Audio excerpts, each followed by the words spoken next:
Hi, this is Joe again with another review. For the sake of this video, I'm going to be discussing the iconic 1955 film, Rebel Without a Cause. Starring James Dean, Natalie Wood, Sal Mineo, and Jim Backus. Yes, Mr. Hal from Gilligan Gonzalez in this movie. Of course, this film is one of the more iconic films of the 1950s. And not only that, it's one of only 3 movies that James Dean has ever in. And the other 2 films I previously reviewed, which were Giant, which was that last film, and East of Eden, which I believe might have been his first movie. But I'm not sure. I'm not sure if Rebel Without Cause came out first or East of Eden came out first. I'm not really sure on the release dates. But Rebel Without Cause is really the movie that really got James Dean his iconic status as being Mr. Cool and his frantic way of acting. And explain what I mean. Of course, I'm going to explain it as I get into the plot of the movie. The plot of the film is that James Dean plays a character named Jim, who is a new kid in town. His family just moved from another town. They didn't say what town they moved in. It's like a suburb, a small town outside of Los Angeles, like one of the suburbs or something. And he's a new kid who's easily getting in trouble. And the movie actually starts off with him being drunk in the street, drunk in public. So the cops picked him up, take him to juvenile hall or the police precinct that takes care of juvenile cases. And the cop tries to be friends with all the kids, or at least friendly to all the kids. And he says to Jim, "Hey, anytime if you need help, you want to discuss. If you can't talk to your parents, you can always come and talk to me and stuff. Here's my card with my number 1.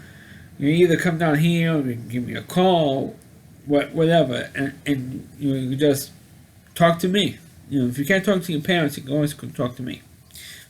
And his parents come up, and his father was played by Jim Backus, Mr. Thurston Howell III from Gilligan Gonzalez, and the voice of Mr. Magoo. Trying to talk to him. Like his father would talk to him one way, and his mother would yell at him, and his father was maybe more sympathetic or more supportive of him, and his mother was the opposite. And in some cases, sometimes it would be the opposite. The father would yell at him, and the mother would be sympathetic. And so because they keep doing this flip-flop on him, and they're not consistent or anything, so that's when James Dean yells, and this is very early on in the film, within the first 10 minutes or so in the movie, when he yells, "You're tearing me apart!" To his parents, because of the way one would act one way, and the other person would act the opposite. It was very crazy. And of course, they were planning on maybe taking him to a psychiatrist, and what the hell to do with him. And meanwhile, he goes to school, the first day of school, and he gets hassled by, a bunch of tough guys. And one of those things was Buzz, whose girlfriend was played by Natalie Wood. And she was like drop dead gorgeous. I mean she was. And it's a shame that she's no longer with us, but she was drop dead gorgeous, and who almost instantly falls in love with James Dean in the film. And so because of that, her boyfriend, this Buzz guy, challenges James Dean to a chicken race, a drag race, and they will drive up to a cliff, and the first one who bails is a chicken.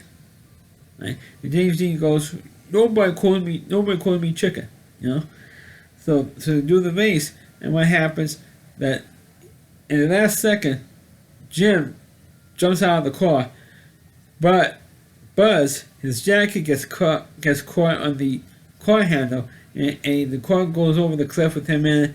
Of course, he dies, and of course, Buzz's friends wants to get even with James Dean because the guy died.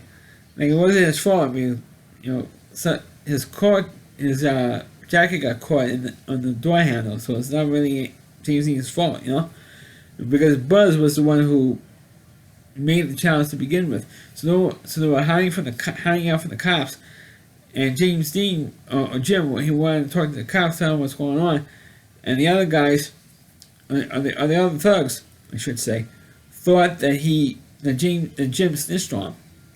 So what they did was, that's why they were hunting him down. And James Dean's friend was played by Sal Mineo, named Plato, from the Greek philosopher. They guys was trying to beat this guy up to get Jim out, or to call Jim out for beating up his friend Plato, which they did do. And of course they had this, and Plato, they were hanging out in this abandoned mansion, and Plato kills or at least injures one of the thugs. So you had this other thug running around trying to get even, and meanwhile Plato goes to the planetarium, which they had, you earlier seen a field trip there, and Plato starts hiding out. So James Dean goes out after him because he knows he's trying to help him surrender to the cops.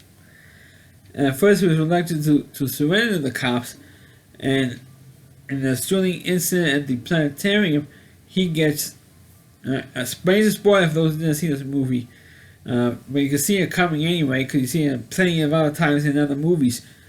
Before and after this, that Sal Mineo's character gets killed at the end of the film by the cops because he still had the gun in his hand, and it's almost like the same plot point you had in the movie The Outsiders, where Matt Dillon was carrying a gun but it had no bullets in it, but he still gets killed by the cops. He was the same thing, and they stole that from the Outsiders. They stole that plot point from this movie because James Dean took the bullets out of the gun. So before they came out of the planetarium, James Dean took the gun and took the bullets out, but it was stupid enough to give Sal Mineo back the gun. Excuse me. And no, I do not have the stupid virus.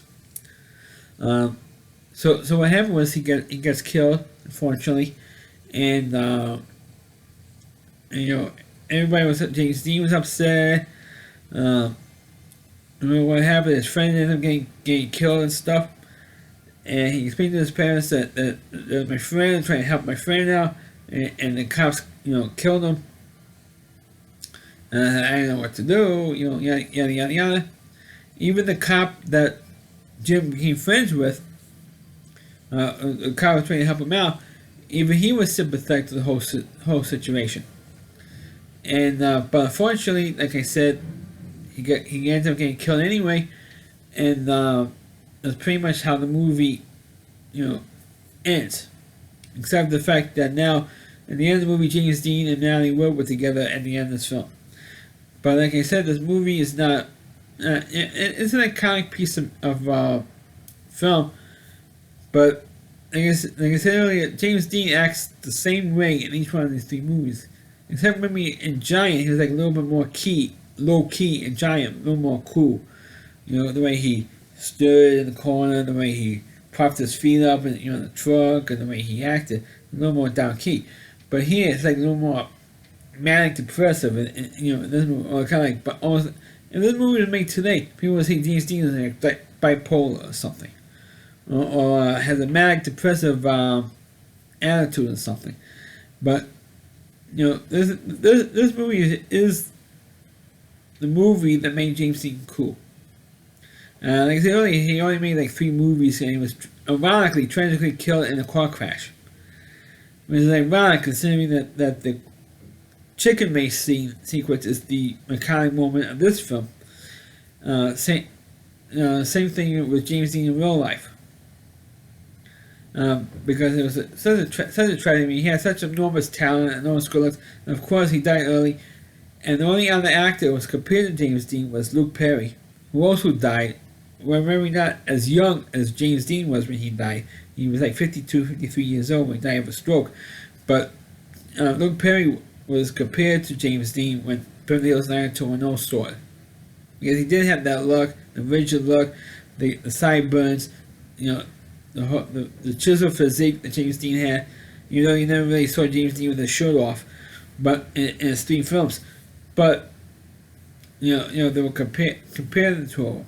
Well, maybe another 30 years we have another guy like Luke Perry that comes down the pike. But it's only one James Dean or Luke Perry, and this is the guy kind of wrote. So this is my review of the movie Rebel Without a Cause. Please click on the video, please rate it.